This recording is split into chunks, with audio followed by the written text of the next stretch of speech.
Let's see if the pipes still work. If you're a goaltender, tend the goal! They do.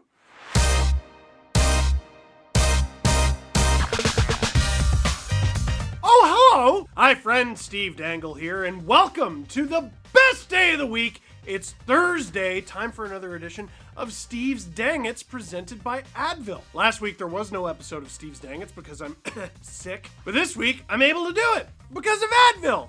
That's not even in the read, that's just true. But I tell you what, how about a little treat? How about 2 weeks worth of Dang It's? We're gonna do it. We're gonna take a look at some of the biggest Dang It's from the past 2 weeks. Let's get started. And be forewarned, like half of them involve the Panthers for some reason. Like these first two, they both involve the Panthers, but it's the Penguins taking the Dang It. First, Casey DeSmith. Let's see if the pipes still work.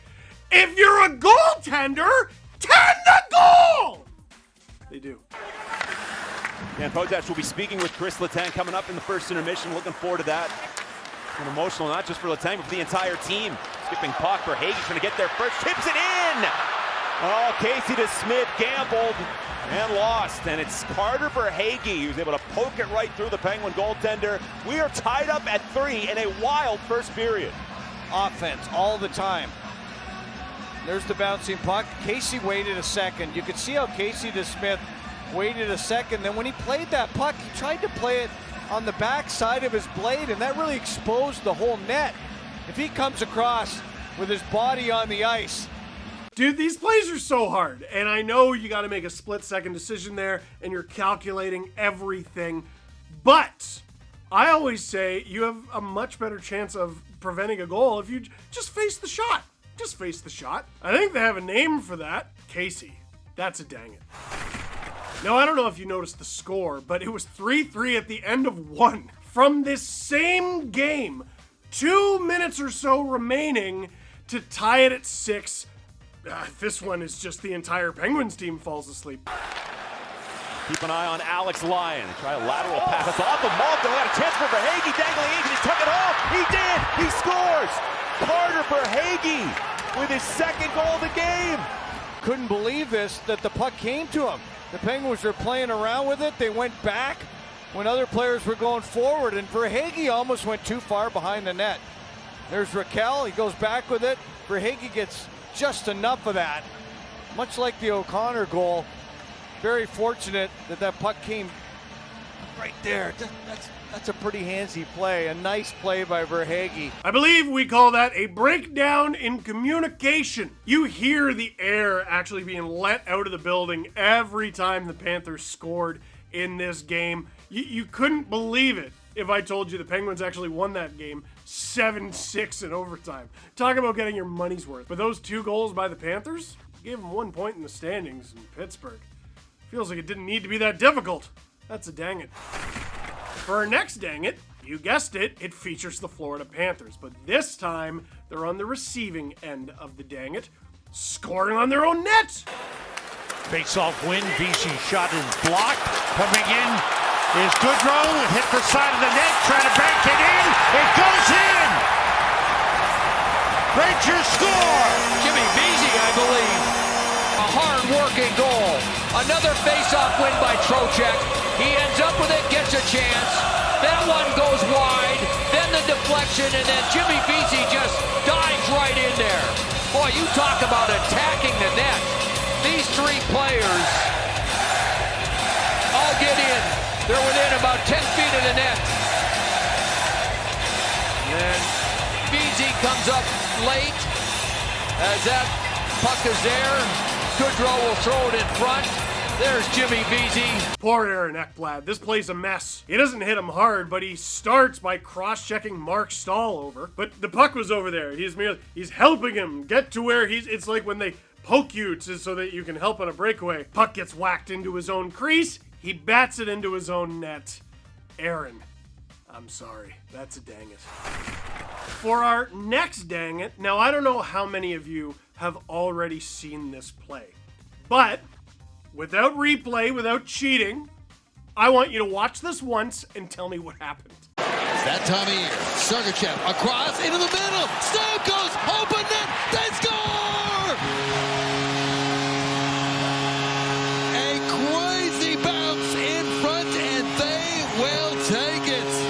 correct. A great move by Sergachev right at the blue line. But look at Stammer, stay with it. It's just awareness. There's a sixth sense they have. There's that great move by Sergachev. Now Stammer has it deflected off him, and it's off the inside of the right pad of Marc-Andre Fleury. And then Stammer's the only one that sees it. Watch Stamkos, though, just react. Where's it going? Where's it going? And from a bad angle, he knows. Just put it back. I'll just straight up say I had no idea what happened there. All I know is Tampa scored. I think the way it happened is a Tampa player shot it hit a Wild player, and then a Tampa player shot it again, and then it hit a Wild player again, and it went in the net. Enough Wild players keep getting hit with the puck on this play. I hope they're armed with a little bit of Advil. Does Advil fix bruises to the ego or the scoreboard? They're working on it. They're working on it. Well, until then, Minnesota. That's a dang it. For our next dang it, you guessed it, the Florida Panthers. But this time they're in their reverse retro, so it's a little different. Sam Bennett scores one of the most spectacular own goals I've ever seen.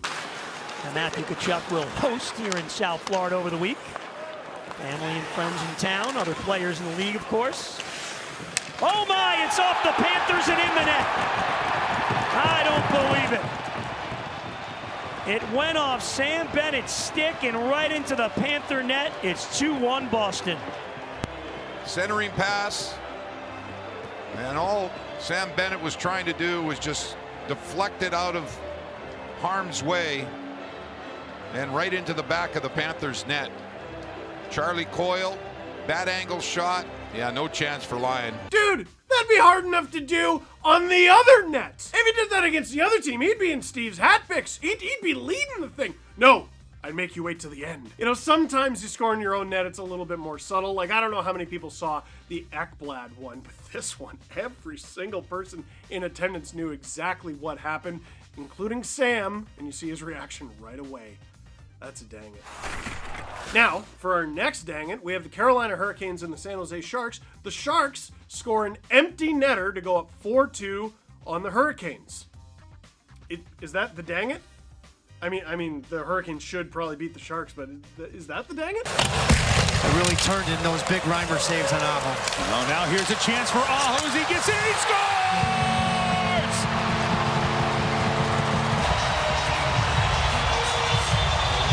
That's not the dang it. Why is the score 4-3 now? Natchez, Svechnikov up front.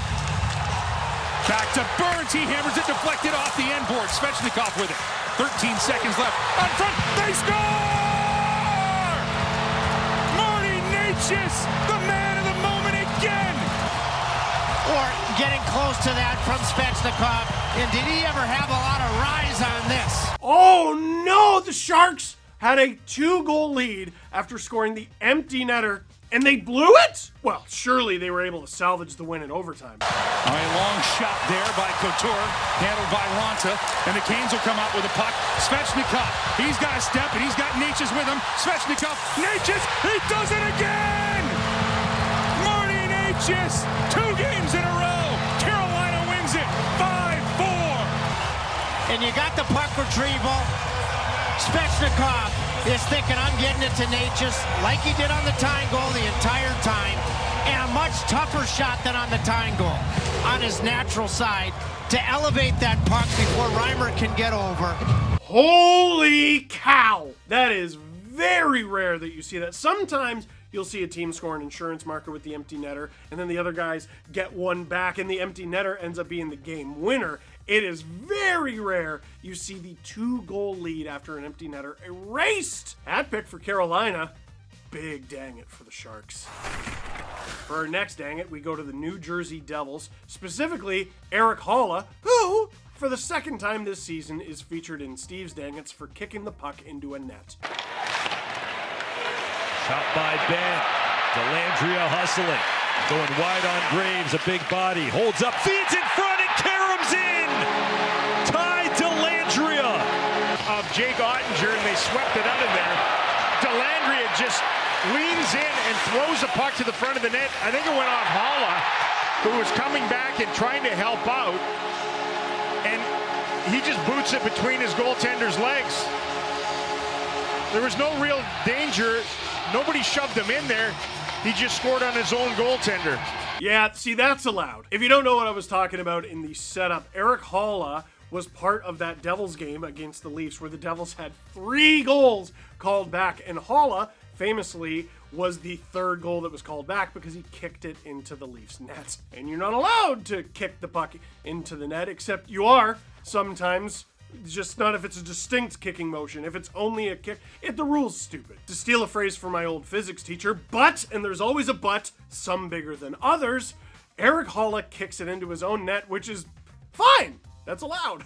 I just checked, and Erik Haula's birthday is March 23rd. We're both March babies. And for Eric's birthday, I think I'm going to get him a copy of the NHL rulebook. That's a dang it. For our next dang it, the Boston Bruins have been near perfect this season, but they weren't on this play. Brandon Carlo does something that I'm surprised doesn't happen all the time and falls over his own goalie.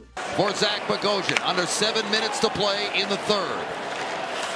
Point picks up this puck in flight. Here comes Point, in, across, and he couldn't connect with Stamkos. There's the drive, they score! Victor Hedman buries it, and it is 3-2 Tampa Bay. Well, Braden Point's running on a racetrack. He dearly wanted to make that pass across. It wasn't successful. But when Brandon Carlo backs in so fast and out of control, he backs right into his own goaltender. The goaltender is down and out. The play comes off the side wall, and Victor Hedman, who was up on the play, sees the commotion in the crease and shoots right away. Nothing the goaltender could do. He's trying to get back up, and it's too little too late. Dude, that sucks. Because, like, if you're the only defender back on a 2-on-1, you're like one of the only guys on the team actually doing their job. And instead, he looks like a silly goose? Well, that doesn't seem very fair. Now, is it Carlo's fault? Is it Ullmark's fault? I don't really care. It's a dang it either way. Tampa scores. That's a dang it. For our next dang it, here's another right-handed defender flubbing it. Here's Timothy Liljegren of the Toronto Maple Leafs scoring on his own net. For his first NHL goal, comes back to Giroux, threading it through, scores! Goes in off Liljegren, I believe, and it's a power play goal to give Ottawa the lead again. Another chance to clear the zone, and Liljegren unable to get it all the way there. Brassard just throws this back door. He's thinking he's got Greg coming down the other side. No hesitation, quick move, and this is just a reaction. Tough play for Liljegren. He's trying to knock the shot away. Instead, can't quite get enough of it back and taps that one in past his goaltender. Oh. In Liljegren's defense, the Leafs were wearing black that evening, and I think he thought he was on the Sens. You could see how he would make that mistake.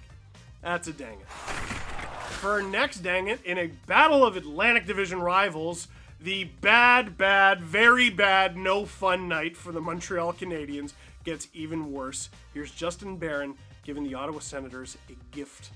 Back comes Brassard. Belzile looks to center and flipped away by Batherson. And here's a break. It's Brassard, and it's 5-0. You remember the DeBrincat goal? That was Claude Giroux with the flip pass that sent him in all alone. That one bit to the left. And you can see Barron thought it was going to his left. It went to his right. And right down Main Street, Brassard up and over the glove with the quick wrister to make it 5-0. See, the goal is bad, but the call is so much worse. It didn't have to say the score. That's the real dang it. Tough night for the Bleu Blanc et Rouge. That's a dang it. And for our final dang it, if you give it out, you gotta be able to take it.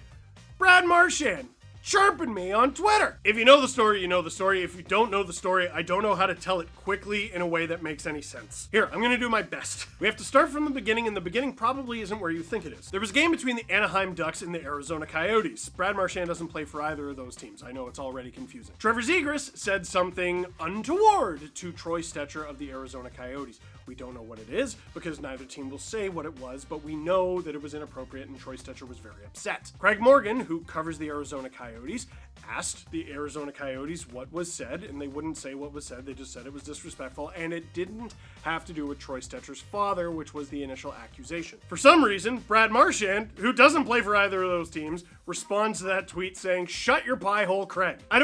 That's weird, right? So anyway, a young reporter in Toronto asked Marchand about it. Marchand's answer was just, I don't know, it was the first thing that popped into my head, which is a weird answer. Like, imagine if there was an incident between like the Winnipeg Jets and the Montreal Canadiens, and then Eric Engels of Sportsnet was reporting what was said on the Habs side of things, and I randomly responded to Eric Engels, "Shut your pie hole, Eric." You'd be like, why'd you say that though? Well, why'd you say that? And if I was like, it was just the first thing that popped in my head, you'd be like, you're weird. And you'd be right. He went at Jacob, who has like 3,000 followers, which I interpret as punching down. Like, I know it's the Toronto media, but it's a dude just starting his career, so I didn't like it, and I responded. And then he tweeted this picture of me and said, "Was this your mighty might roar?" And everyone said, LMAO, and just, I'm roasted. I was just roasted. Just thousands and thousands of people liking and quote tweeting this chirp of a photo that I took at a photo shoot and paid for. Like, I own that photo. I had a cutout of it at my book launch. Like, I like that photo. And the tweet has a typo in it. I was owned? All right. I guess I was owned. My mention sure made me feel like I was owned. You ever get a mean tweet from Brad Marchand? It's not fun. But for getting flamed by literally thousands of people, for me, that's a dang it. So, what did you think of this week's edition of Steve's Dang It's presented by Advil? Did you like it? Was it the double dose that you needed? For now, that is it for this one. Thank you very much for watching. Click like if you like this video. Click subscribe if you really liked it. Tell all your friends to be yourself today and let out your mighty might roar. Mighty might roar. Oh, can we make mighty might roar shirts?